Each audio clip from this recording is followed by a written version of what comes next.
Kejadian ini terjadi saat saya masih menginjak sekolah dasar. Saya lupa tahun pastinya, yang jelas saya dan keluarga baru saja pindah rumah dari yang sebelumnya tinggal di samping rumah Rombe ke tempat baru.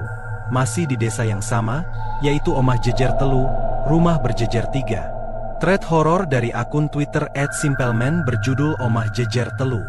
Selamat menyimak. Omah Jejer Telu. Mungkin tidak banyak orang Jawa sekarang yang tahu maksud dari istilah ini karena fenomena seperti ini sudah langka terjadi, bahkan mungkin sudah tidak ada. Karena Omah Jejer Telu rupanya memiliki arti kelam yang dulu sangat dipercaya terutama bagi orang-orang tua. Omah Jejer Telu adalah dua rumah menghadap satu rumah tunggal dan bila dilihat dari sudut atas membentuk pola segitiga. Hal inilah yang membuat orang-orang tua di tempat saya sangat menentang pembangunan rumah baru ini, karena dikhawatirkan membentuk pola segitiga yang dapat mendatangkan musibah bagi dua rumah lain. Kalau kata kakek saya, ngundang braung. Braung sendiri itu penggambaran dari makhluk hitam menyerupai genderuwo tapi bola matanya saja sebesar tempeh. Jadi makhluk ini lebih besar lagi dan biasanya dia memilih satu rumah untuk ditempati. Balik ke rumah baru. Dua penghuni yang sebelumnya sebenarnya sudah menentang pembangunan ini tapi tidak bisa berbuat apa-apa karena bagaimanapun pembangunan ini dinyatakan sah. Selidik demi selidik pembangunan rumah baru ini rupanya untuk rumah kos. Rumah kos dari pabrik gula. Terlibatnya pihak pabrik membangun rumah ini membuat banyak warga curiga bila pembangunan ini disengaja untuk membuat istilah Omah Jejer Telu ini terwujud. Tapi sayangnya tidak ada orang yang memiliki bukti hal ini. Lagi pula ini hanya istilah gaib yang tidak dapat dibuktikan. Hal yang membuat warga semakin curiga sebenarnya adalah lokasi. Lokasi yang dipilih pihak pabrik adalah dua rumah paling tua di desa saya. Aneh kan? Tapi sekali lagi tidak ada yang bisa membuktikan maksud dibangunnya rumah ini karena nyatanya pembangunan tetap berlanjut. Bisa dibilang, terbentuklah istilah ini dari dua rumah tua dengan satu rumah baru yang membentuk pola segitiga. Hal ini diperparah dengan salah satu rumah tua tepat di halaman rumahnya terdapat kuburan keluarga. Konon setiap malam Jumat, satu dari dua nisan ini bisa terbang. Tapi hal ini tidak terlalu menakutkan bila dibandingkan dengan cerita-cerita selanjutnya. Cerita nisan terbang sendiri sudah banyak disaksikan oleh warga yang berjaga, jadi bukan hal baru, tapi yang paling menakutkan justru terjadi di rumah baru ini. Rumah kos ini. Saya ingat cerita ini ramai dibicarakan 1 minggu setelah batu pertama diletakkan. Malam hari terdengar dari jendela rumah Ibu Rismoyo suara wanita menangis. Ibu Rismoyo ini usianya 60-an, beliau tinggal bertiga dengan anak dan cucunya. Di bawah atap di dalam kamar beliau yang jaraknya tidak terlalu jauh dari pembangunan rumah baru, Ibu Rismoyo yakin seyakin-yakinnya mendengar suara wanita menangis. Takut dengan suara itu, Ibu Rismoyo pergi ke kamar anaknya. Saat menuju ke kamar anaknya, Ibu Rismoyo terkejut dengan suara telepon yang berdering. Waktu itu yang punya telepon bisa dibilang orang kaya, bahkan orang-orang yang sangat kaya. Televisi saja tidak banyak yang punya, bisa dibilang Ibu Rismoyo ini orang berada. Ibu Rismoyo berhenti memandang ke atas meja tempat telepon berdering. Antara bingung dan takut, Ibu Rismoyo ragu untuk mengangkatnya. Namun ia ingat bahwa suami dari anaknya mungkin yang sedang menelpone membuat wanita tua ini akhirnya memutuskan untuk mengangkatnya. Halo? Suaranya gemetar saat menjawab telepon. Lama menunggu Ibu Rismoyo tak juga mendengar jawaban. Beliau mengulangi pertanyaan yang sama. Halo?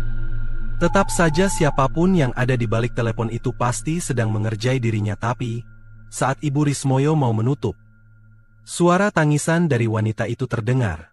Lirih sekali sampai membuat wanita tua ini penasaran. Halo, Mbak? Begitulah Ibu Rismoyo bertanya. Saat itu, barulah suara di ujung lain itu menjawab, mohon maaf, saya minta tolong. Kaget, Ibu Rismoyo mencoba menunggu. Anak saya baru saja meninggal, Bu. Saya minta tolong, Ibu siram kuburannya dengan air bunga biar dia bisa tenang dan tidak mengganggu. Mbak ini siapa? Tanya Ibu Rismoyo, tapi suara di ujung telepon tak menjawab, hanya suara nafasnya yang terdengar jelas seperti sesenggukan saat seseorang sedang menangis. Malam itu bulu kuduk Ibu Rismoyo sebenarnya sudah berdiri, namun beliau masih mencoba untuk kuat menunggu. Saat itulah suara menangis yang sebelumnya terdengar lirih itu berubah menjadi suara tertawa cekikikan. Ibu Rismoyo ketakutan sekali sampai langsung menutup telepon.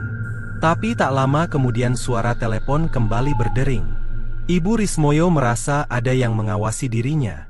Di ruang tengah dalam kondisi lampu dimatikan, Ibu Rismoyo berdiri mematung melihat telepon yang terus-menerus berdering. Akhirnya setelah berpikir bahwa mungkin memang ada yang sedang mengerjai beliau, Ibu Rismoyo memberanikan diri mengangkat telepon sambil membentak. Sekali lagi hening, Ibu Rismoyo tidak mendengar jawaban apapun dari entah siapa yang ada di ujung telepon sampai akhirnya lagi-lagi suara tangisan dari wanita itu terdengar. Kali ini Ibu Rismoyo mendengarnya secara langsung, suara itu terdengar dekat sekali. Tanpa menggunakan telepon Ibu Rismoyo bisa mendengar suara itu secara langsung. Hal ini membuat Ibu Rismoyo berniat untuk pergi. Seperti tahu apa yang akan dilakukan wanita tua itu, sosok misterius di telepon itu lalu berkata, "Saya sebenarnya ada di samping ibu." Ibu Rismoyo menoleh melihat seluruh ruang tengah namun beliau tak mendapati siapapun di sini. Ketakutan sudah menguasai wanita malang itu. Dia membanting telepon lalu bergegas lari ke kamar anaknya. Sampai di sudut matanya ia melihatnya. Sosok wanita menggendong bayi yang masih merah. Tapi Bu Rismoyo tidak lagi peduli. Dia sudah melesat masuk ke kamar anaknya. Anaknya terbangun melihat ibunya menatap dirinya dengan ekspresi ketakutan. "Ada apa, Buk?"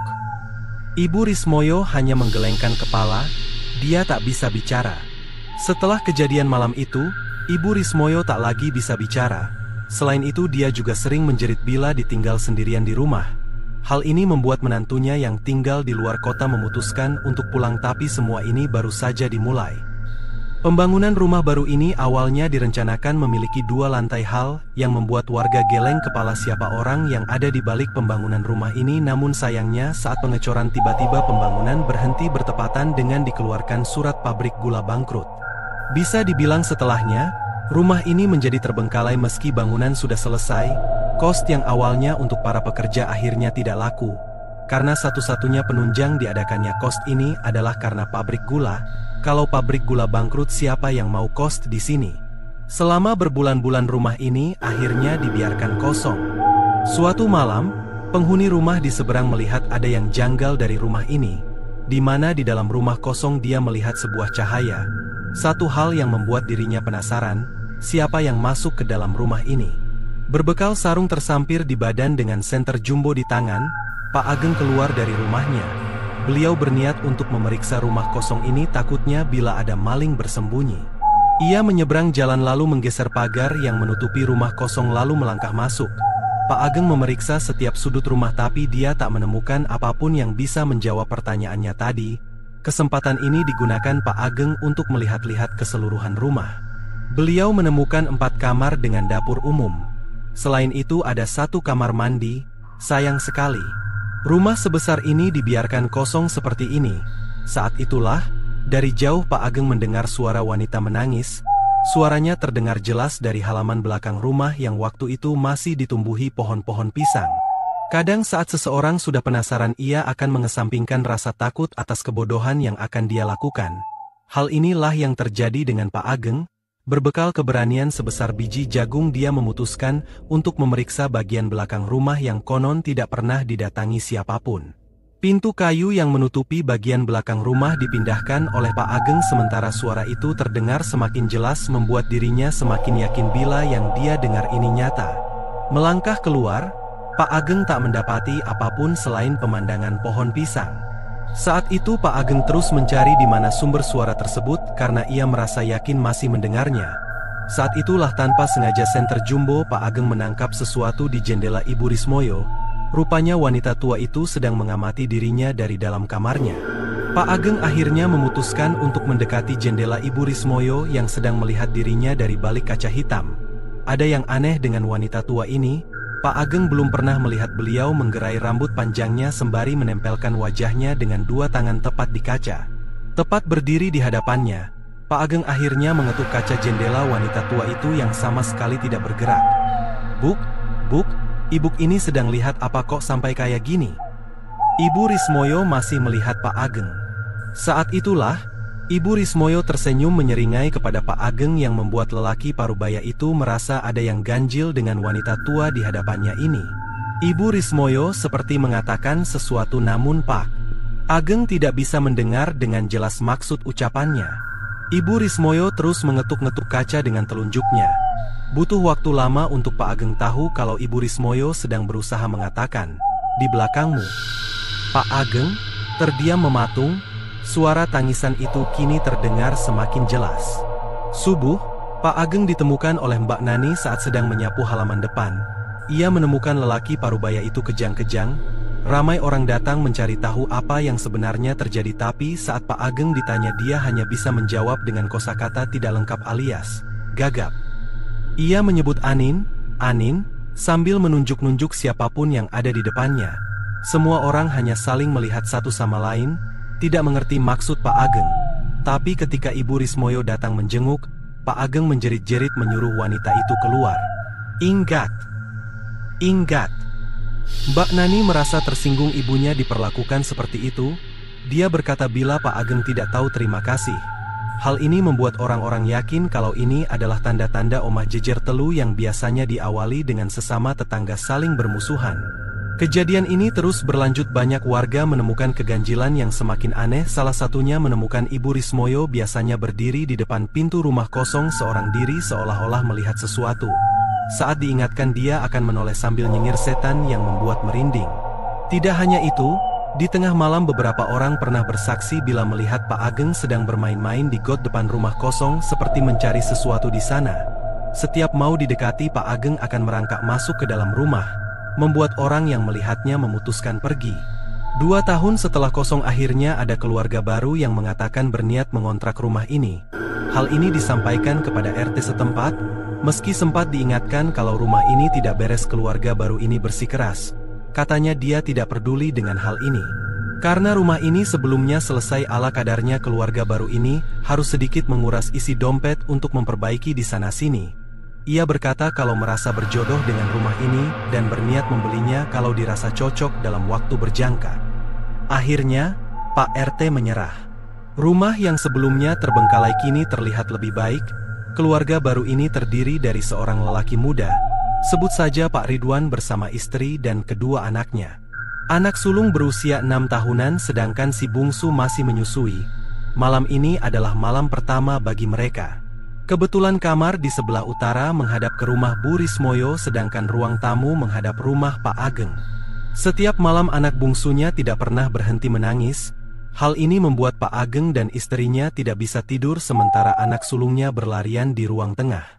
Namun tidak ada yang lebih membuat Pak Ridwan merasa heran saat menemukan Pak Ageng berdiri di gerbang rumahnya mematung menatap kosong ke arah rumahnya. Hal ini terjadi setiap malam antara pukul 12 malam saat Pak Ridwan menenangkan anaknya di ruang tamu. Bersama istrinya mereka mengawasi Pak Ageng dari kaca jendela ruang tamu. Takut terjadi hal-hal yang tak diinginkan, Pak Ridwan keluar untuk mengingatkan Pak Ageng, tapi lelaki itu justru tersenyum sebelum melangkah mundur. Melangkah mundur bukannya berbalik, aneh sekali. Belum selesai dengan urusan Pak Ageng, terdengar anak sulungnya berteriak menjerit yang membuat mereka akhirnya berlari untuk melihat apa yang terjadi. Anak sulungnya menunjuk-nunjuk kaca jendela yang ditutupi oleh gorden. Pak Ageng memeriksa saat melihat di hadapannya ada Bu Rismoyo. Hal ini terjadi setiap malam membuat Pak Ridwan akhirnya menyampaikan protes kepada Pak RT, membuat mereka akhirnya dikumpulkan di salah satu rumah warga. Di sana Bu Rismoyo menangis menggelengkan kepala seolah berkata itu bukan dirinya. Hal yang sama yang dilakukan Pak Ageng. Pak RT menyarankan untuk memanggil kiai untuk membersihkan seisi rumah, tapi Pak Ridwan tidak percaya dengan hal-hal seperti ini. Dia menolak lalu kembali ke rumah, hal yang membuat warga merasa geram. Tapi ini akan menjadi penyesalan karena setelahnya, kejadian itu terjadi. Malam itu, kedua anaknya sedang tertidur lelap. Pak Ridwan melangkah keluar dari dalam kamar. Ia merasa tenggorokannya kering saat dia menuju ke dapur dan tiba-tiba dia mendengar suara seorang wanita sedang menangis. Suaranya berasal dari dalam kamar mandi. Pak Ridwan berjalan menuju ke sumber suara di mana dirinya menemukan bayangan seseorang dari bawah pintu. Ragu bila benar-benar ada orang di dalam, Pak Ridwan mendorong pintu melihat siapa yang berada di sana sebelum Pak Ridwan sadar dirinya berhalusinasi, karena dia tak melihat siapapun ada di dalam kamar mandi. Anehnya, ia masih saja mendengar suara wanita menangis. Pak Ridwan melangkah masuk melihat isi di dalam bak mandi, namun sekali lagi dirinya tak menemukan apapun. Saat ia berbalik, Pak Ridwan mendapati istrinya menggendong si bungsu. "Dek, ngapain?" tanya Pak Ridwan. Istrinya tidak menjawab. Ia ikut masuk ke dalam kamar mandi sembari bergumam seorang diri. Ia menimang-nimang si bungsu sebelum menenggelamkan tubuh anaknya ke dalam bak mandi. Salah satu hal yang membuat Pak Ridwan langsung mendorong wanita itu. Sambil memegang kepalanya istri, Pak Ridwan menjerit. Menangis sekeras mungkin. Pak Ridwan merasa keheranan. Ia berteriak apa maksudnya dia melakukan hal gila tersebut. Sesaat kemudian istrinya melihat Pak Ridwan menunjuk-nunjuk Pak Ridwan sambil berkata, "Lihatlah anakmu." Pak Ridwan melihat si bungsu yang ada di pelukannya, dan saat itulah dia baru menyadari bahwa yang ia gendong rupanya bukan anaknya. Lebih menyerupai bayi yang terlihat seperti seonggok daging berlumuran darah. Pak Ridwan melemparkan benda itu berlari menuju ke tempat istrinya. Pak Ridwan masuk ke dalam kamar tapi tak mendapati kehadiran istri dan kedua anaknya, hanya kamar kosong dengan pemandangan di jendela di mana Bu Rismoyo sedang melihat dirinya. Sadar rumah ini membuat dirinya gak waras, Pak Ridwan berlari keluar rumah. Di sana dia melihat istri dan kedua anaknya sedang berdiri melihat Pak Ridwan dengan tatapan cemas. Malam itu juga mereka menjelaskan semua kejadian ini kepada Pak RT yang keesokan harinya memutuskan untuk memanggil Kiai. Apakah semua berakhir sampai di sini? Sepertinya tidak. Sebenarnya warga terutama Pak RT sudah bersikap sangat baik. Mereka mau membantu mencarikan Kiai untuk membantu membersihkan rumah tersebut, tapi keluarga Pak Ridwan terutama Pak Ridwan sendiri menolak tawaran tersebut. Kenapa? Karena beliau lebih percaya dengan seorang guru spiritual yang pernah dekat dengan keluarga Pak Ridwan. Jadi bisa dibilang Pak Ridwan yang sehari-hari memiliki latar belakang sebagai seorang pemborong ini dulu punya guru spiritual keluarga. Tapi sudah lama tidak menjalin hubungan setelah kebangkrutan bapaknya. Setelah bapaknya almarhum, Pak Ridwan teringat kembali dengan sosok guru ini. Beliau pun mendatangkan lelaki tua ini yang untuk jalan saja harus dibantu dengan tongkat. Hal ini sebenarnya ditentang dengan tetua desa saya. Tapi Pak Ridwan ngeyel berkata bahwa beliau sudah keluar uang banyak untuk rumah ini. Warga pun mengalah. Para tetangga di samping rumah Pak Ridwan merasa ada sesuatu yang tidak enak akan terjadi, tapi apa daya mereka tidak bisa berbuat apa-apa. Jadi apa yang dilakukan oleh guru spiritual ini?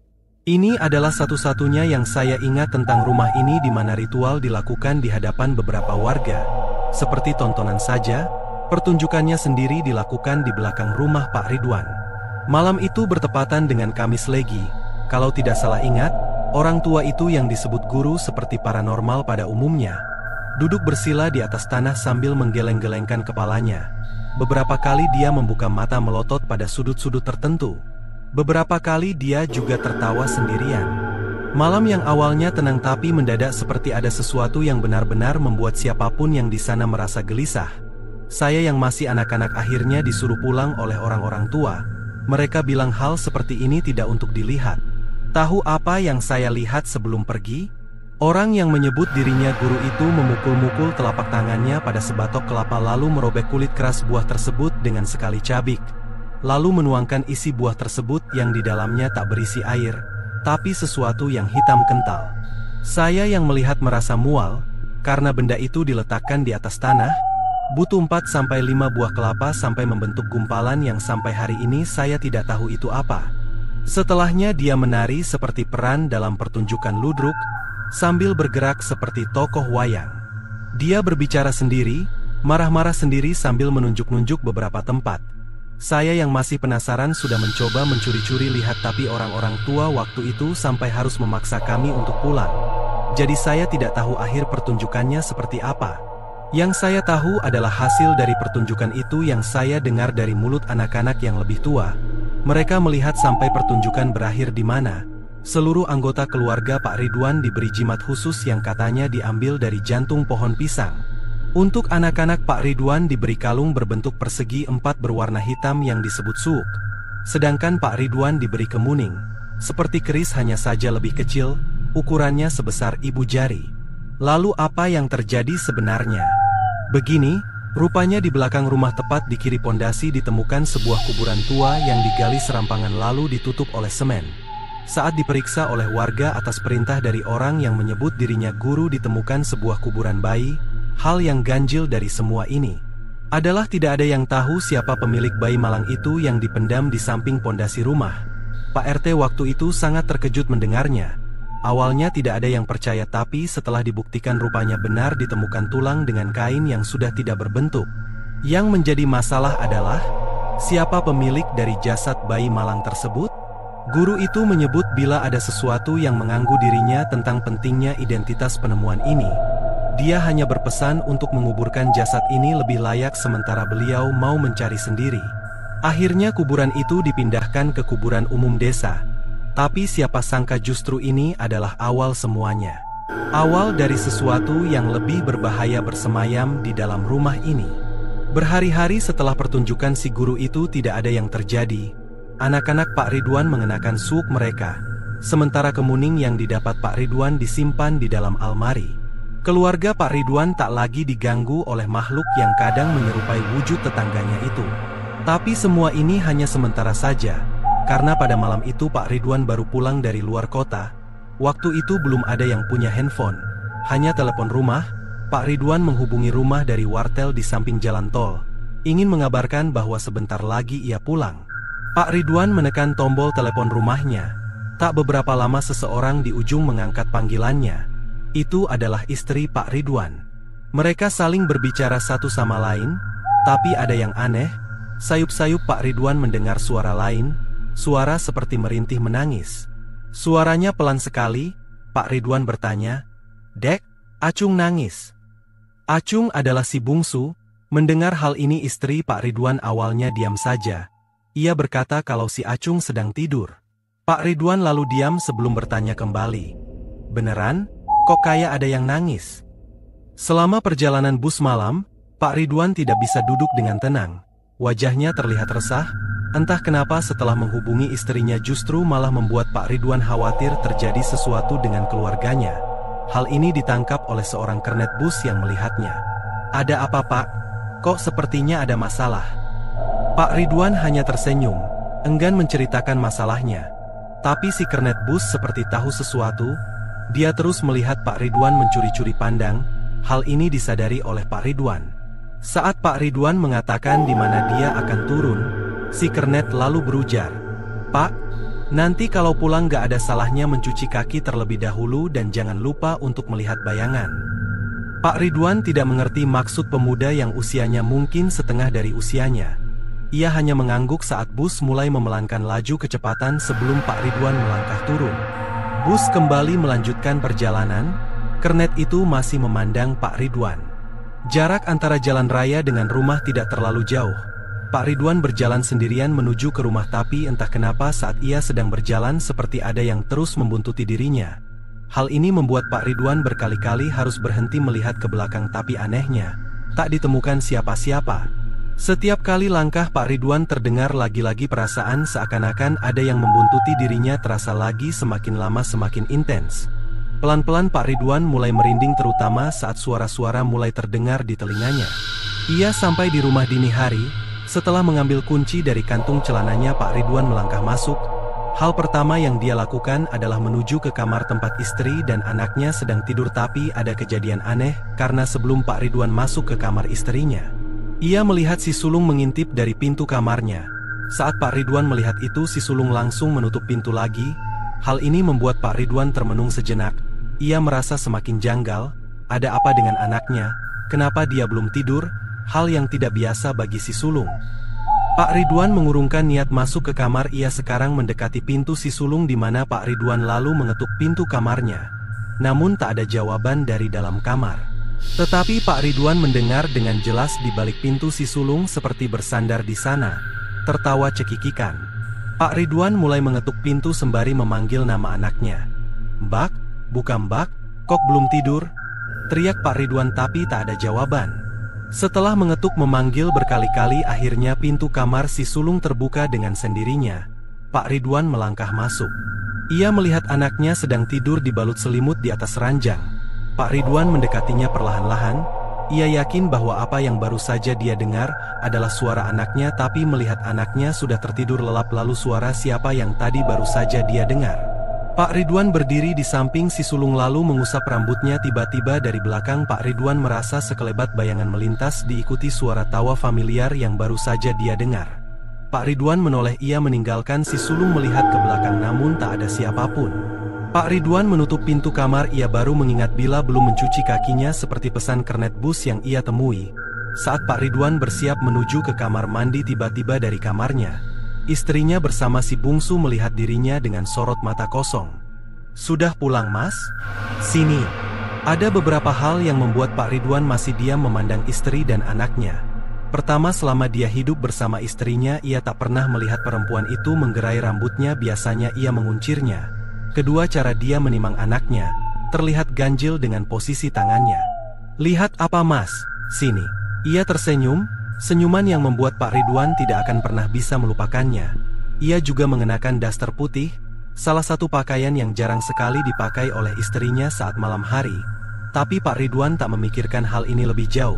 Ia mendekat. Saat Pak Ridwan mendekat, tiba-tiba si sulung menangis. Cepat-cepat istrinya kembali menimang-nimang sembari menenangkan. Saat itulah Pak Ridwan akhirnya berbalik menuju kamar mandi lalu mencuci kedua kaki serta tangannya. Tapi saat ia sedang melakukan hal itu, di belakangnya, tepat di belakangnya Pak Ridwan melihat si sulung berdiri melihat dirinya. Hal ini membuat lelaki itu cukup terkejut. Sejak kapan si bungsu bisa berdiri? Merangkak saja dia gak bisa. Tak lama dari belakang istrinya datang tersenyum lalu berkata, "Acung pinter, Mas, bisa jalan." Malam itu Pak Ridwan menimang Acung sendirian di ruang tengah. Ia ingin anak itu tidur sementara istrinya mengawasi dirinya dari atas kursi. Saat itu beberapa kali Pak Ridwan melihat ke arah kamar si sulung di mana ia melihat gadis itu lagi-lagi mengintip lalu menutup pintu lagi. Hal ini terjadi berulang-ulang kali. "Dek, itu anakmu kok gak tidur?" "Siapa?" "Simbak, itu loh ngintip terus." Istri Pak Ridwan tertawa kecil lalu berkata, "Biarkan saja, nanti kalau lelah juga tidur sendiri." Pak Ridwan hanya diam mendengarnya. Semua semakin aneh. Saat itulah suara telepon berdering. Pak Ridwan menoleh melihat istrinya yang kebetulan juga melihat dirinya. Siapa dini hari seperti ini menelpon? Pak Ridwan sembari menggendong Acung mengangkat telepon. Ia masih bisa melihat si sulung mengintip dirinya. "Halo? Mas di rumah?" Pak Ridwan hanya diam mendengarkan. "Aku dari sore ke rumah ibu sama anak-anak. Tadi sudah tak hubungi tempatmu kerja, katanya kamu udah balik. Gak tahu kenapa aku gak tenang makanya aku nelpon, Mas." Pak Ridwan melirik istrinya masih memandang dirinya, memperhatikan. Pak Ridwan menutup telepon, lalu berjalan meninggalkan istrinya masuk ke kamar. Sesaat kemudian dia mengikuti dirinya. Tak hanya itu, si sulung juga mengikuti sementara Acung masih ada di tangannya. Pak Ridwan membuka almari mencari di mana kemuningnya disimpan. Semakin lama Acung terasa semakin berat. Pak Ridwan berusaha tetap tenang sembari tangannya membongkar baju satu persatu. Tapi ia tak kunjung menemukan benda ini. Saat itulah dari bayangan kaca di almari, Pak Ridwan melihat Acung anaknya rupanya menyerupai bocah kecil gundul. Sosok yang menyerupai istrinya masih berdiri, diam tak bergerak. Pak Ridwan mendorong pintu almari, mengarahkannya pada si sulung yang berdiri malu-malu di samping pintu kamar. Sosoknya berubah menjadi sosok dengan kain kafan yang tidak lebih tinggi dari anak gadisnya. Wajahnya hitam. "Cari ini, Mas." Telapak tangan terulur dengan kemuning di atasnya. Pak Ridwan melihat dari sudut mata sebelum mengarahkan pintu melihat istrinya yang rupanya adalah sosok perempuan dengan leher daklek. Ia melihat Pak Ridwan menyeringai berujar dalam suara lirih, "Anak saya di mana?" Belum berhenti di situ, rasanya Pak Ridwan ingin menjerit lari tunggang langgang dari rumah itu, tapi tubuhnya seperti patung. Hanya bisa membeku diam sesaat sebelum akhirnya dia menyadari di atas lemari ada sosok kakek tua keriput dengan bulu di tubuhnya melotot memandang dirinya. Tidak ada yang bisa diingat apa yang terjadi setelahnya karena Pak Ridwan sadar tiba-tiba di hadapannya ramai orang berkumpul. Ada seorang lelaki mengenakan sorban putih memandang Pak Ridwan sembari menepuk-nepuk bahunya. Istri dan kedua anaknya langsung mendekati Pak Ridwan. "Rumahmu sekarang dipenuhi setan yang kau bawa entah dari mana." Pak Ridwan tidak mengerti, tapi istrinya segera menceritakan bila sudah 1 minggu ini Pak Ridwan bersikap aneh. Ia menangis seorang diri di kamar. Selama itu juga tak ada yang bisa dilakukan selain mengirimkan doa di dalam rumah, termasuk Pak Kiai yang didatangkan untuk membersihkan rumah. Pak Ridwan tidak mengerti. Ia meminta lelaki itu menjelaskan lebih jauh apa yang sebenarnya terjadi. Pak Kiai akhirnya menunjukkan sesuatu. Siapa sangka bila semua ini ada hubungannya dengan kuburan bayi yang ditemukan. Singkatnya, siapapun yang membangun rumah ini memiliki maksud tersembunyi yang tidak diketahui tujuannya. Bisa saja ingin membuat celaka Bu Rismoyo atau rumah di depan milik Pak Ageng. Intinya, kuburan bayi itu digunakan hanya untuk memperkuat tanah ini. Karena sebenarnya rumah Bu Rismoyo atau rumah Pak Ageng tidak kalah angker. Hal ini diperkuat di mana Bu Nani bercerita bahwa semenjak rumah yang Pak Ridwan tinggali dibangun banyak kejadian janggal terjadi. Salah satunya Bu Rismoyo berkata bahwa setiap malam ia didatangi oleh sosok yang tidak bisa dia lihat. Dia selalu menemui Bu Rismoyo memijat kaki dan badannya. Saat Bu Rismoyo mulai membaca doa untuk mengusir makhluk itu, sosok itu tertawa mengikuti Bu Rismoyo membaca doa yang sama. Pak Ageng lebih parah lagi. Kuburan di depan rumahnya adalah milik buyut yang sudah lama ada di sana. Sejak rumah Pak Ridwan dibangun, setiap malam kamar Pak Ageng diketuk terus-menerus oleh sosok menyerupai buyutnya, hanya saja tubuhnya dalam kondisi hancur dipenuhi daging busuk. Pak Kiai mengatakan semua itu dimulai dari kedatangan bayi yang dikubur di sini. Semenjak bayi itu dipindah, sosok yang menjaga tempat ini yang dipercaya sebagai ibu dari bayi tersebut mulai menerima semua demit mengundangnya ke tempat ini. Namun semua sudah berakhir. Pak Kiai menunjukkan botol bening kecil yang ditutup dengan kertas berwarna kuning diikat dengan akar serabut. Ia meminta izin kepada Pak Ridwan menanam benda itu di bawah pondasi rumah ini. Namun Pak Kiai melarang keras siapapun untuk menggali dan membuka penutup botol ini. Pak Ridwan tampak bingung, kenapa harus ditanam di rumahnya? Kenapa tidak di rumah Bu Rismoyo atau Pak Ageng? Hal ini membuat dua keluarga itu langsung berdiri lalu menunjuk Pak Ridwan. Sejak Pak Ridwan memanggil guru tersebut, tanpa sadar rumah ini adalah sumber masalahnya. Tapi Pak Kiai menjelaskan bahwa alasan yang sebenarnya karena rumah ini yang dipilih oleh Braung untuk tinggal. Pak Kiai tidak keberatan menunjukkannya kepada Pak Ridwan, namun lelaki itu menolak.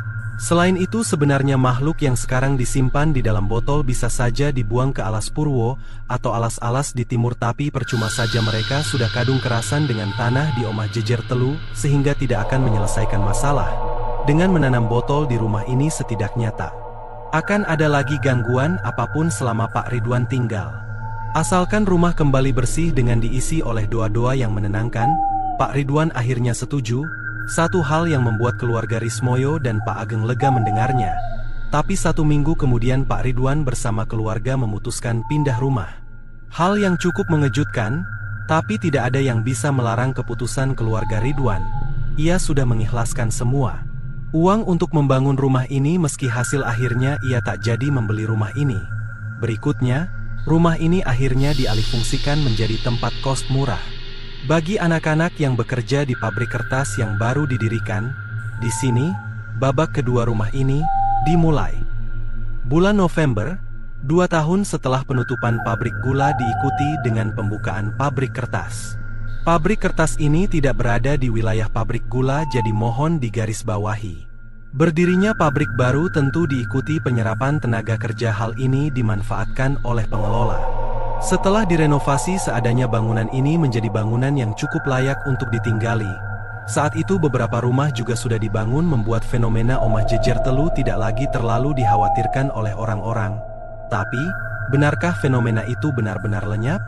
Disinilah Putri datang dari sebuah desa di barat daya wilayah kami, wilayah yang sudah terkenal di provinsi kami sebagai wilayah penghasil anak-anak muda yang berani merantau. Jadi buat orang yang bukan dari Jawa Timur, ada beberapa daerah yang memang terkenal pemuda-pemudinya ulet. Perempuan ataupun laki-lakinya benar-benar pekerja keras. Hal yang membuat saya masih terpukau bila melihatnya. Putri diterima di pabrik kertas dengan pembagian jam kerja 3 shift. Setelah penerimaan itu, Putri mulai mencari tempat untuk dirinya tinggal selama di kota orang. Saat itulah dia mendengar salah satu tempat yang menyediakan tempat tinggal, kos Putri yang dahulu pernah dikenal oleh warga desa sebagai bangunan Omah Jejer Telu. Bagaimana semua dimulai? Mari masuk ke dalam ceritanya. Putri datang siang hari. Setelah mendapat alamat dari kenalan di pabrik, sampailah Putri di bangunan dengan palang, kos khusus wanita. Saat Putri mendekati bangunan itu, ia terkesiap melihat rumah di samping bangunan kos dipenuhi oleh orang. Putri nampak penasaran melihatnya. Putri berdiri diam cukup lama di depan rumah itu. berharap ada warga yang berbaik hati memberitahunya apa yang terjadi, namun tak ada warga yang memperdulikan putri. Mereka tampak sibuk saling mendorong satu sama lain melihat isi di dalam ruang tamu. Putri akhirnya memutuskan pergi. Ia duduk di depan bangunan di mana disediakan sebuah kursi. Sembari menunggu pengelola datang, Putri mencuri-curi pandang rumah di samping bangunan yang berjarak tak jauh dari tempat Putri duduk, yang hanya terhalang pohon sawo yang mulai rimbun. Di sela-sela Putri mengamati, tiba-tiba dia mendengar suara menjerit. Suaranya nyaris membuat Putri melompat dari tempatnya duduk. Suara itu seperti suara seorang wanita. Tak tahu apa yang terjadi, warga terdengar saling berbicara satu sama lain sampai akhirnya seseorang yang ada di dalam rumah membubarkan massa. Pintu rumah akhirnya ditutup diikuti oleh warga yang berhamburan pergi. Saat itulah seorang lelaki parubaya melewati tempat Putri duduk tanpa membuang kesempatan karena rasa penasaran yang sudah mengusik batin Putri memberanikan diri untuk bertanya. "Maaf, ada apa ya Pak?" "Oh itu Mbak, Burismoyo katanya ketempelan, sudah beberapa hari ini beliau berlaku aneh terus dipanggilkan Kiai buat bantu. Sepertinya sudah baikan." Putri hanya mengangguk, mendengarkan arti ketempelan dalam bahasa Indonesia yang berarti kerasukan. Lelaki parubaya itu pergi. Tak lama setelah kepergian lelaki itu, pengelola datang yang adalah seorang wanita dengan sepeda kumbang. Terjadi basa-basi di antara mereka mulai dari harga sewa sampai peraturan selama tinggal di sini, yang salah satunya adalah dilarang keluar kos kecuali shift malam. Awalnya, Putri merasa ada yang janggal dari ekspresi pengelola karena beberapa kali dia seperti menunduk saat Putri bertanya perihal peraturan. Karena tidak ada pilihan lain, Putri pun akhirnya setuju. Si pengelola mengajak masuk Putri ke dalam bangunan saat Putri melihat sekilas ke arah rumah tempat warga tadi berkumpul. Di jendela rumah, tepatnya di kaca tembus pandang di antara rimbun batang daun pohon sawo, dia seperti melihat seorang wanita tua berambut panjang terurai melihat dirinya. Ekspresinya melotot melihat Putri. "Mbak, lihat apa? Sini masuk," kata si pengelola melambaikan tangan yang diikuti langkah kaki Putri masuk ke dalam bangunan. Di dalam sana, Putri melihat 3 kamar berjejer berukuran kecil yang semuanya menghadap ke arah selatan, sementara 2 kamar lain menghadap ke utara. Pengelola menjelaskan bila bangunan ini baru saja mengalami renovasi besar-besaran. Hal ini terlihat di mata Putri, termasuk anak tangga, di mana saat Putri bertanya tentang hal ini, pengelola menjelaskan bila pembangunan untuk lantai 2 belum selesai terkendala dana. Putri mengerti. Pengelola mengantarkan Putri ke kamarnya, menjelaskan bila Putri adalah penghuni keempat dari 5 kamar, yang artinya ada 1 kamar kosong. Sialnya Putri mendapatkan kamar di samping kamar kosong itu, tepatnya kamar yang menghadap ke utara. Setelah menyelesaikan pembayaran dan serah terima kunci, pengelola akhirnya pamit. Ia mengatakan kalau saat ini 3 penghuni kamar sedang bekerja shift pagi, jadi kemungkinan Putri untuk bertemu mereka adalah saat sore nanti. Putri mengangguk, pengelola pergi. Di dalam kamar berukuran kecil itu, Putri meletakkan tas, memindahkan baju yang ada di dalamnya ke dalam almari kayu.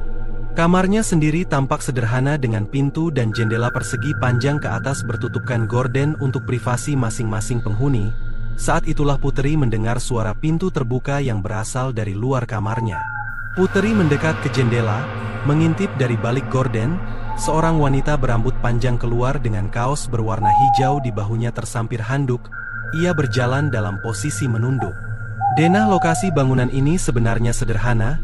Ruang tengah ada di antara kamar Putri dan 3 kamar jejer. Sementara di bagian timur ada sekat tembok yang dipakai sebagai dapur umum, sementara bagian selatan dari sekat tembok ada 1 kamar mandi tempat perempuan itu masuk. Saat itu Putri tidak merasa curiga.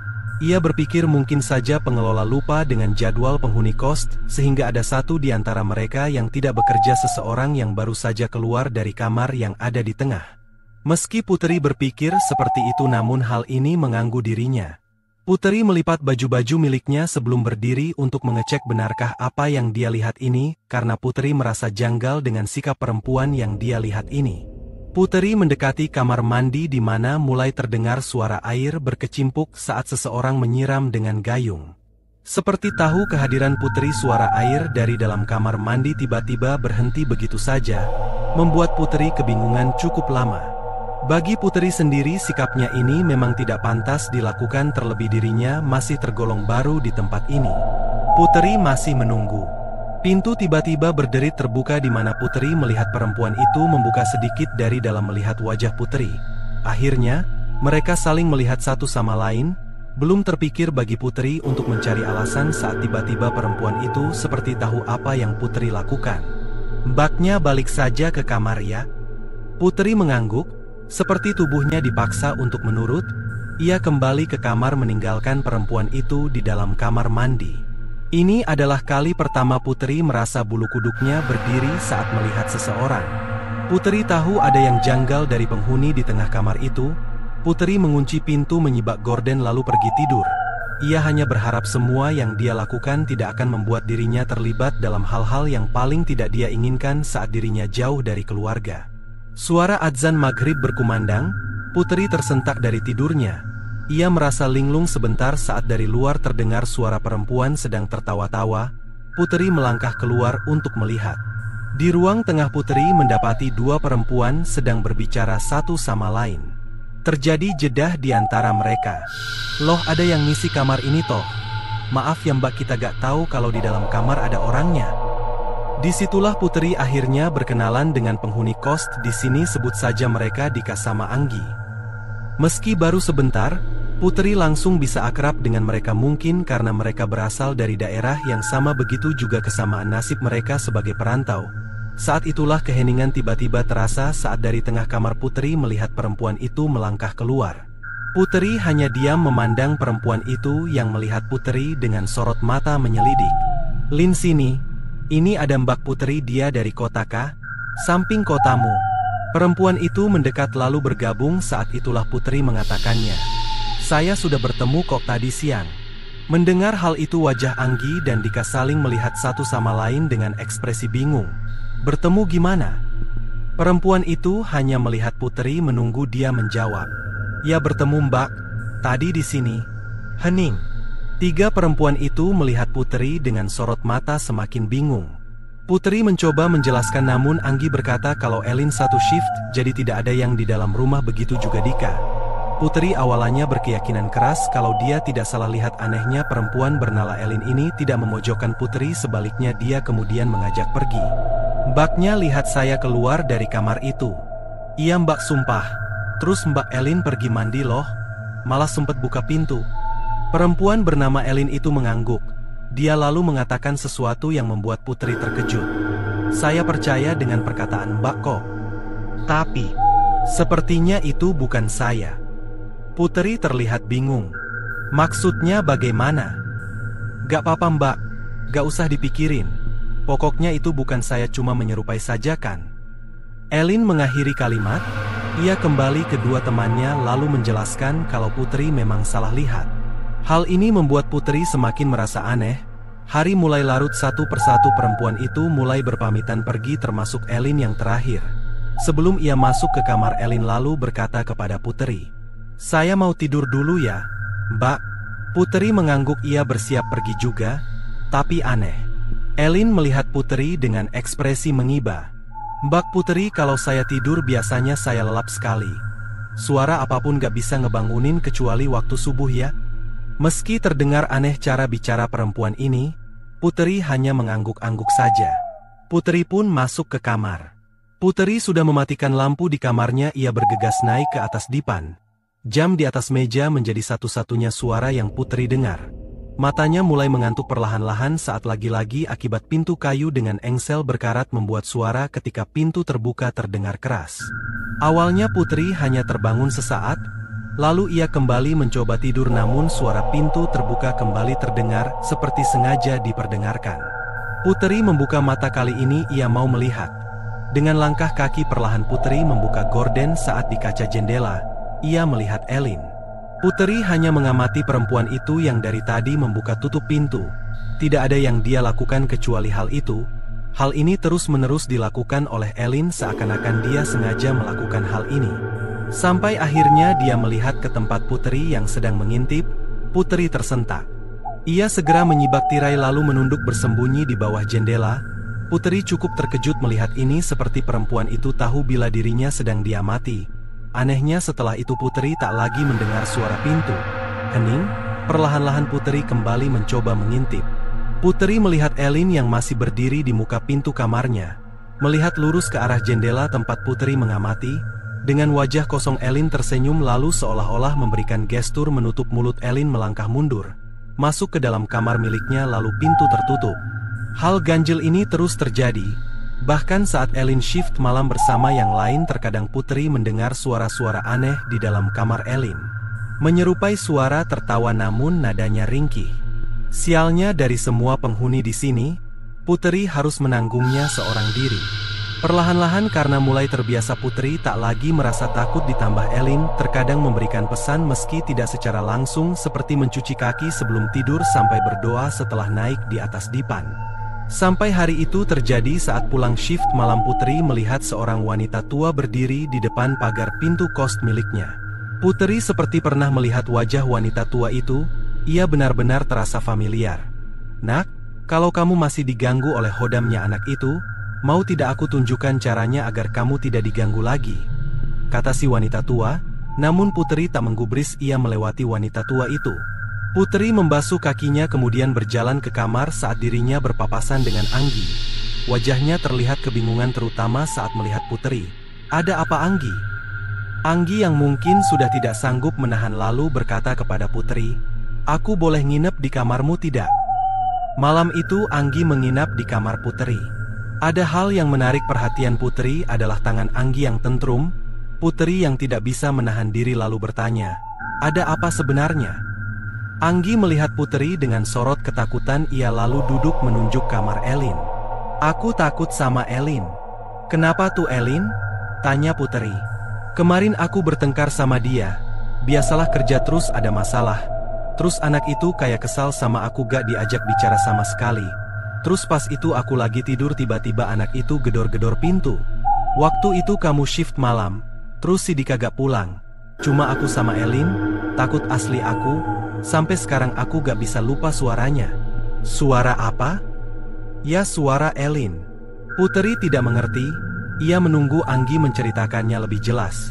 Elin teriak-teriak tapi suaranya beda. Suaranya tinggi melengking terus bilang kalau dia bakalan buat musibah sama aku. Sumpah aku gak berani buka. Dia terus ngintipin aku di kaca yang kututup pakai gorden sampai pagi. Putri terdiam. Ia tak bicara apapun. "Ya sudah, besok kalian baikan saja. Kerja jauh buat cari duit bukan musuh." Anggi mengangguk. Putri tak lagi membahas hal ini karena keesokan paginya ia melihat Anggi dan Elin sudah berbaikan. Mereka saling berbicara satu sama lain lagi tapi siapa sangka bila sesuatu terjadi. Malam itu saat Putri melewati rumah tetangganya, lagi-lagi Putri bertemu wanita tua itu. "Nak kesini." Wanita tua itu melambaikan tangannya di dekat pohon sawo sembari menahan tubuhnya yang bungkuk. Putri awalnya ingin melewatinya saja, tapi cara wanita tua itu melihat membuat Putri merinding sehingga tanpa sadar Putri akhirnya menuruti perkataan wanita tua itu. "Hodamnya anak itu aslinya jahat nak. Kalau sama kamu cuman usil saja. Coba kamu mampir ke kamar temanmu, lihatlah sendiri dan putuskan bagaimana enaknya. Apa mau kamu biarkan?" Wanita tua itu tertawa lalu berjalan masuk ke dalam rumah. Ia melihat Putri menyeringai sembari mengangguk. Tiba-tiba Putri merasa firasat yang buruk.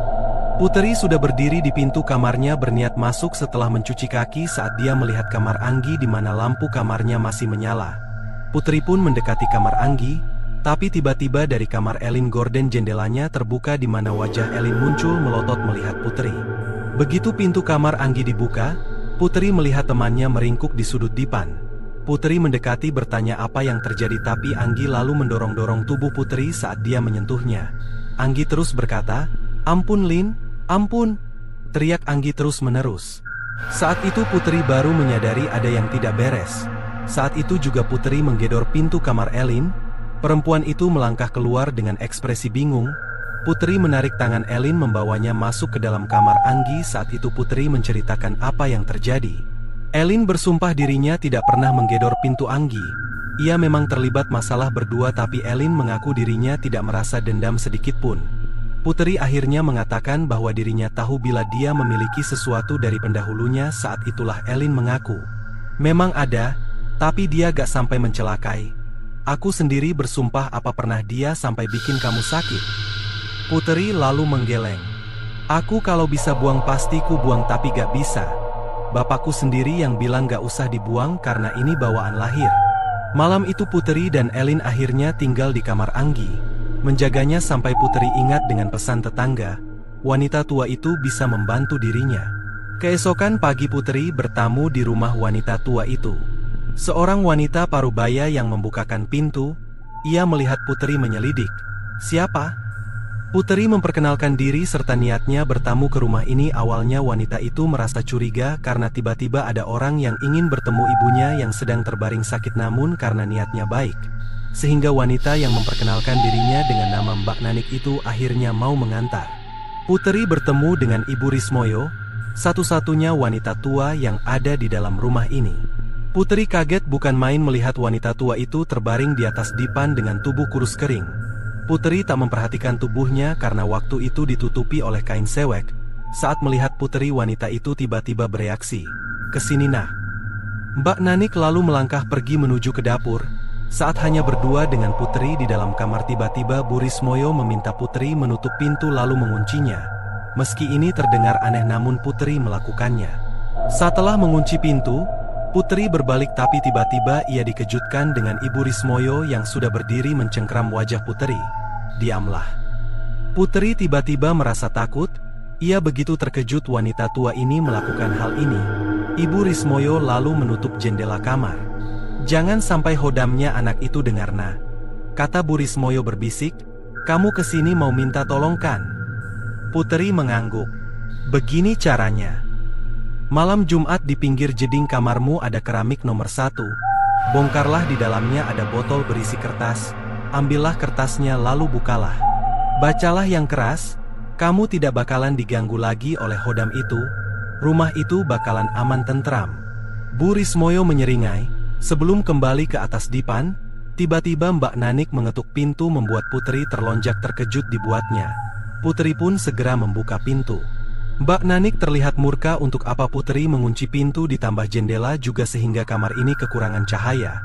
Namun Putri berdalih bila Bu Rismoyo yang menyuruh dirinya, bahkan dia sempat berdiri di sini dengan dirinya. Mbak Nanik melihat Putri dengan wajah curiga. "Mana mungkin, ibu sudah gak bisa jalan setahun ini." Putri yang mendengar hal itu mengatakan bila dirinya pulang bekerja shift malam dia sering melihat Bu Rismoyo berkeliaran, namun Mbak Nanik justru berkata bila Putri berbohong. Putri pun pergi dengan perasaan bingung. Sudah 2 hari Anggi mengajukan surat cuti. Dia memilih pulang seperti saran yang diberikan Putri tempo hari. Dika dan Elin berpamitan karena malam Jumat ini mereka mendapat giliran shift malam. Setelah mereka pergi, Putri meraih linggis yang dia sembunyikan pagi ini. Mencari letak di mana Bu Rismoyo memberitahunya. Ia pernah mendengar mungkin saja ini adalah akar masalahnya karena bangunan ini memang terasa janggal. Dengan mengikuti perkataan Ibu Rismoyo, mungkin Putri bisa membuat tempat ini menjadi lebih baik, setidaknya itu yang ia pikirkan. Putri mulai membongkar di tempat yang dia pikir benda itu disembunyikan. Berbekal linggis ia mulai menghantamkannya mencungkil sedikit demi sedikit, sampai dia menemukan setatah rajut dari kain di mana di dalamnya terdapat sebuah botol berisikan kertas yang dilipat dengan seikat tali. Ada sesuatu yang Putri rasakan saat menyentuh botol itu. Ia tak mengerti, tiba-tiba suasana rumah ini terasa lebih sunyi, lebih dingin dari biasanya. Putri membuka botol, meraih kertas yang dilipat. Perlahan-lahan ia menarik seutas tali yang melingkari kertas yang tak terlalu besar. Kertas itu terlihat tua berwarna kekuningan. Di dalam kertas tersebut, Putri menemukan tulisan tangan berbahasa Arab. Rupanya itu adalah isim. Ia pernah mendengar tentang isim dan rajah. Itu seperti surat yang menggunakan bahasa Arab yang biasa digunakan untuk jimat lama. Putri tak berani membaca kertas itu. Ia tahu ada yang salah dengan ini saat dari belakang ia merasa sesuatu mengawasi dirinya.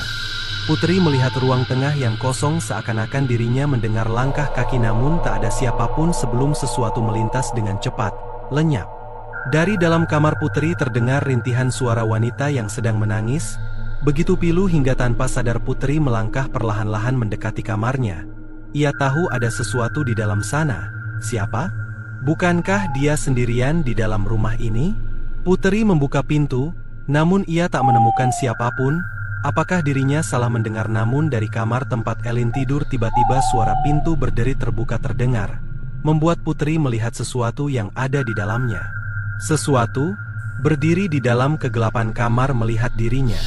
Sebelum Puteri mendekat, suara itu kembali terdengar. Mbak. Mbak Yu, Puteri kembali melihat ke dalam kamarnya. Ia mencari di mana suara itu berasal saat, "Aku di atasmu." "Iya, di atasmu." Puteri mengangkat kepalanya saat di atas ia melihat wajah wanita melihat Puteri, melotot. Tidak ada yang tahu apa yang dilakukan Puteri, tidak ada. Karena saat Dika dan Elin sampai di rumah tidak ada apa-apa, tapi Elin merasakan hal lain. Saat pertama Elin menginjakan kaki di lantai kos, dia sudah merasa aneh. Udara di dalam kos terasa anyep, hambar, tidak nyaman. Tetapi Elin tidak mau mengatakan hal ini kepada Dika, karena takut Dika salah persepsi dengan apa yang Elin rasakan. Namun sepertinya tak lama bagi Dika untuk menyadari keanehan ini, karena saat mereka menuju ke kamar masing-masing, di ruang tengah mereka menemukan Puteri. Puteri duduk di atas lantai di antara meja dan kursi dengan piring berisikan nasi yang lembek seperti dimasak dengan serampangan, tidak matang. Puteri terus menyuap nasi yang terlihat seperti muntahan itu dengan tangan kosong. Dika dan Elin merasa mual saat melihat Puteri. Dika yang terkejut lalu bertanya kepada Puteri, tapi perempuan itu tidak menjawab sama sekali. Elin akhirnya berjongkok mengambil piring itu dari hadapan Puteri. Reaksi perempuan itu adalah melotot, memandang Elin dengan sorot meremehkan. Elin merinding saat Puteri memandanginya. Elin meninggalkan Puteri, sementara Dika yang tidak tahu apa-apa lalu masuk ke dalam kamar, mengunci pintu. Disitulah Elin menemukan satu keramik seperti tercongkel, tapi Elin tidak berpikir apa-apa. Ia meletakkan piring lalu kembali ke kamar. Puteri sudah tidak ada di ruang tengah. Elin melangkah masuk ke dalam kamar mengunci pintu, tapi perasaannya tidak tenang. Ia memandangi kamar Puteri dari jendela, gelap sekali. Meski hari belum siang, tapi belum pernah Elin merasa segelap ini di dalam kamar Puteri. Elin masih belum tahu apa yang terjadi dengan temannya. Sampai akhirnya ia baru saja menyadari di samping kamar Puteri, tepatnya kamar kosong yang belum ada penghuninya. Tepatnya di gorden ada wajah seorang kakek tua memandangi Elin. Sontak perempuan itu berkilah dan menutup rapat-rapat jendela. Elin mulai sadar, di dalam kos ini berbeda. Setelah shift malam Elin berniat istirahat sebentar. Dia melangkah ke atas ranjang. Saat tubuhnya menempel tepat di atas dipan, Elin langsung merasakan bahwa dirinya tak lagi sendirian di tempat ini. Dari celah pintu almari seperti ada yang mengawasi dirinya. Elin mulai merasa cemas. Elin ingat petuah Bapak, manusia itu sensitif tapi tidak semua bisa memaksimalkan kesensitifan ini. Saat seseorang sendirian tapi merasa bahwa ada yang mengawasi, hal ini benar adanya. Artinya tak jauh dari orang tersebut sebenarnya sesuatu sedang mengintai, menunggu. Elin membongkar isi tasnya. Ia mencari di mana terakhir menyimpan benda itu. Semakin lama suasana di dalam kamar semakin intens, terasa penuh namun udaranya begitu hambar, sangat tidak menyenangkan untuk ditinggali. Setelah Elin mencari membongkar tumpukan pakaian, akhirnya ia menemukan benda itu, tasbih yang dibuat dari biji salak. Elin segera berzikir di atas dipan tempatnya duduk.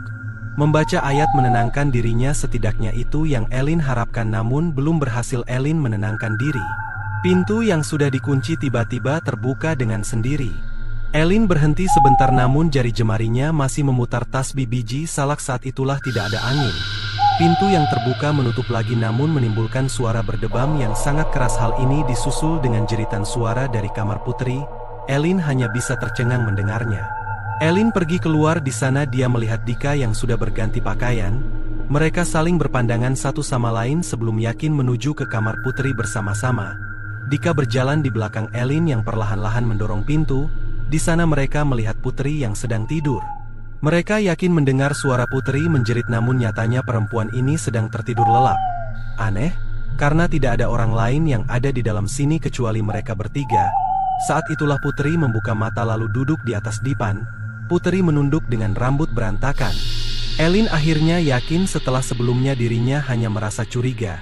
Yang pertama Elin lakukan adalah mendekati Puteri perlahan-lahan lalu menepuk bahunya. Namanya siapa? Puteri tak langsung menjawab, ia hanya menyeringai. Dika melihat ke arah dua temannya, bingung. Bapak pernah bilang, setan tidak akan berbohong saat ditanya. Mereka menyesatkan namun menghindari sebuah kebohongan, begitu juga dengan apa yang Elin lihat saat ini. Puteri tidak menjawab pertanyaan, ia menghindari pertanyaan itu dengan tertawa cekikikan. membuat Elin merasa ngeri. Elin menyuruh Dika mengambilkan air putih. Saat Dika pergi mengambil air, Putri melihat Elin. "Jangan diulangi lagi ya, yang kamu lakukan itu gak berguna." Dika kembali dengan segelas air yang diambil oleh Elin. Elin meminumkan air putih itu kepada Putri, lalu perempuan itu tiba-tiba menjadi tenang. Ia kembali tidur. Elin lalu pergi keluar. Dika sudah siap dengan banyak pertanyaan. Saat Elin mendekati kamar kosong itu, ia mencium aroma kembang yang menyengat dari kamar itu. Elin berusaha melihat apa yang ada di dalam sana, namun tertutup oleh gorden. Dengan perasaan tidak tenang, Elin lalu berkata kepada Dika, "Putri kerasukan."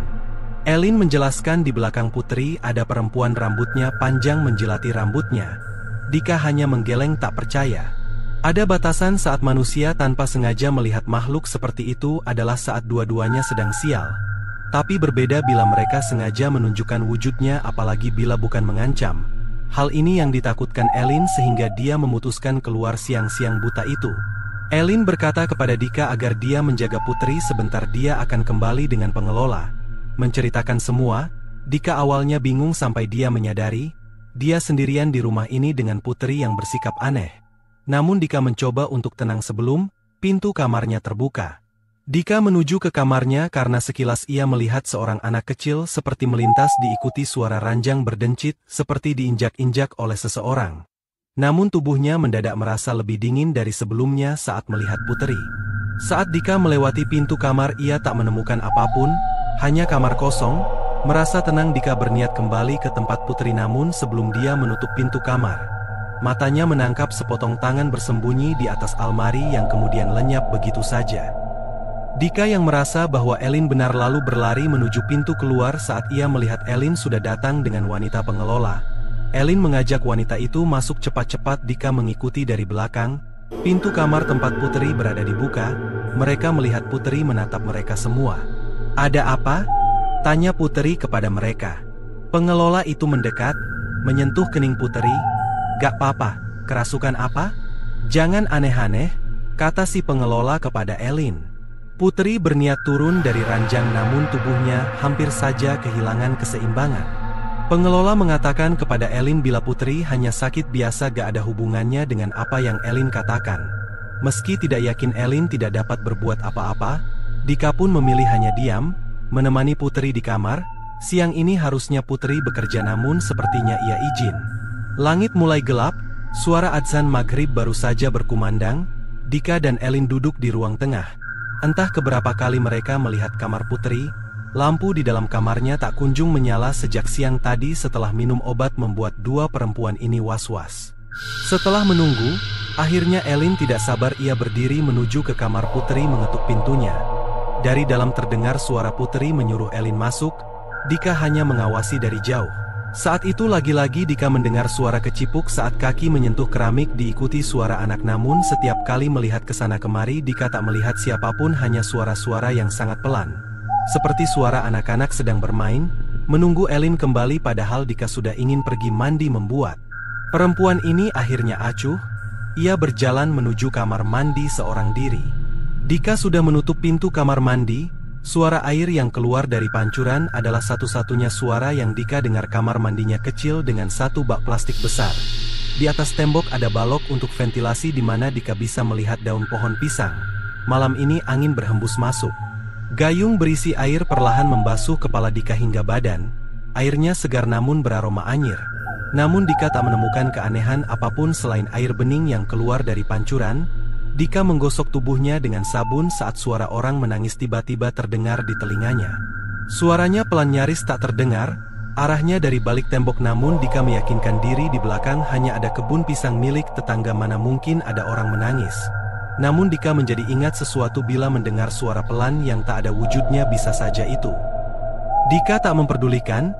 Ia cepat-cepat mengguyur tubuhnya lagi, namun aroma anyir semakin tercium di hidungnya saat Dika tanpa sengaja melihat ke lubang ventilasi di mana dia melihat wajah seorang wanita tua melirik menatap dirinya.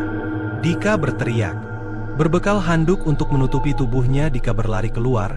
Ia bertemu dengan Elin dan Putri yang berwajah pucat. Wajah mereka tampak terkejut melihat Dika. Dika tidak tahu kenapa wajah mereka tampak seperti itu. Saat itu juga Elin mengatakannya. Getih, darah. Dika melihat sekujur tubuhnya saat itu ia baru saja bermandikan darah. Putri menjerit memalingkan wajah saat mereka menyadari sesuatu mendekat. Seorang wanita tua yang Dika lihat berjalan mendekat. Ia menyeret STU kakinya. Putri menyebut sebuah nama. Bu Rismoyo, itu orangnya Lin. Tidak apa-apa, aku gak niat mencelakai kok. Dika melangkah mundur, berdiri bersama yang lain. Bu Rismoyo mendekat lalu bertanya, di mana kertasnya nak? Wanita tua itu melihat Putri namun perempuan ini terlalu takut. Elin lalu membujuk Putri, di mana dia menyimpan isim itu. Benda seperti itu tidak baik bila disimpan. Putri masih tak berani menatap wajah Bu Rismoyo namun dia mencoba mengingat-ingat. Sampai Putri akhirnya ingat di mana kali terakhir dia menyimpan benda itu, di dalam perutnya. Bu Rismoyo yang mendengarnya lalu tertawa cekikikan. Dia lalu berbalik mundur. Elin yang melihatnya segera menghentikannya. Ia bertanya apa maksudnya ini. Dengan sorot mata melotot Bu Rismoyo lalu melihat keseluruhan ruangan sambil menyeringai. Sudah rame. Tidurlah bareng saja nak. Tapi anehnya Bu Rismoyo sempat melihat kamar kosong itu cukup lama sembari mengedah-ngedahkan kepalanya. Lalu pergi dengan menyeret satu kakinya. Elin lalu menarik Putri dan Dika menuju ke kamarnya. Bu Rismoyo pergi lewat pintu belakang, meninggalkan mereka bertiga. Di dalam kamar Elin, mereka bertiga sudah mengenakan rukuh, wirid semalaman sedangkan di luar kamar terdengar suara seperti seseorang saling berbicara satu sama lain. Putri menghentikan wiridnya namun Elin yang tahu akan hal itu segera menegurnya. Ia bilang cuma malam ini. Malam semakin larut suara orang sudah menjadi suara benda-benda yang berjatuhan. Elin bilang untuk tak ada satupun dari mereka yang membuka mata karena setelah ini gangguannya semakin hebat. Putri serta Dika hanya mengangguk. Hanya Elin yang melanjutkan, namun Putri mulai goyah. Ia mendengar bisikan dari seorang wanita yang meminta tolong. Lembut sekali suaranya. Ia memohon agar Putri membantu dirinya. Udara sangat dingin.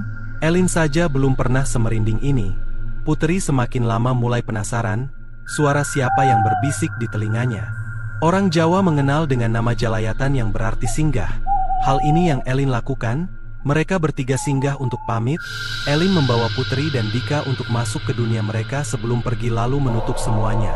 Sehingga mereka tak lagi sama-sama melihat, namun Putri tidak kembali. Putri melihat langit-langit, pandangan matanya kosong. Hal ini terjadi bahkan saat Elin menepuk pipinya berulang-ulang kali. Saat itu terjadi Dika tak lagi merasakan suasana mengerikan itu lagi seakan lenyap. Hanya Putri seorang yang menjadi aneh. Semalaman mereka tidak tidur, menjaga Putri. Pagi ini Elin berniat mau kembali ke pengelola saat dia melangkah keluar pintu. Saat itulah Pak RT datang dengan seorang lelaki tua berpakaian putih. Melihat Elin sembari mengelengkan kepala. Putri digendong Pak RT, ia dibawa ke kamar Bu Rismoyo. Sementara orang berpakaian putih itu berbicara dengan Mbak Nanik yang seperti marah-marah.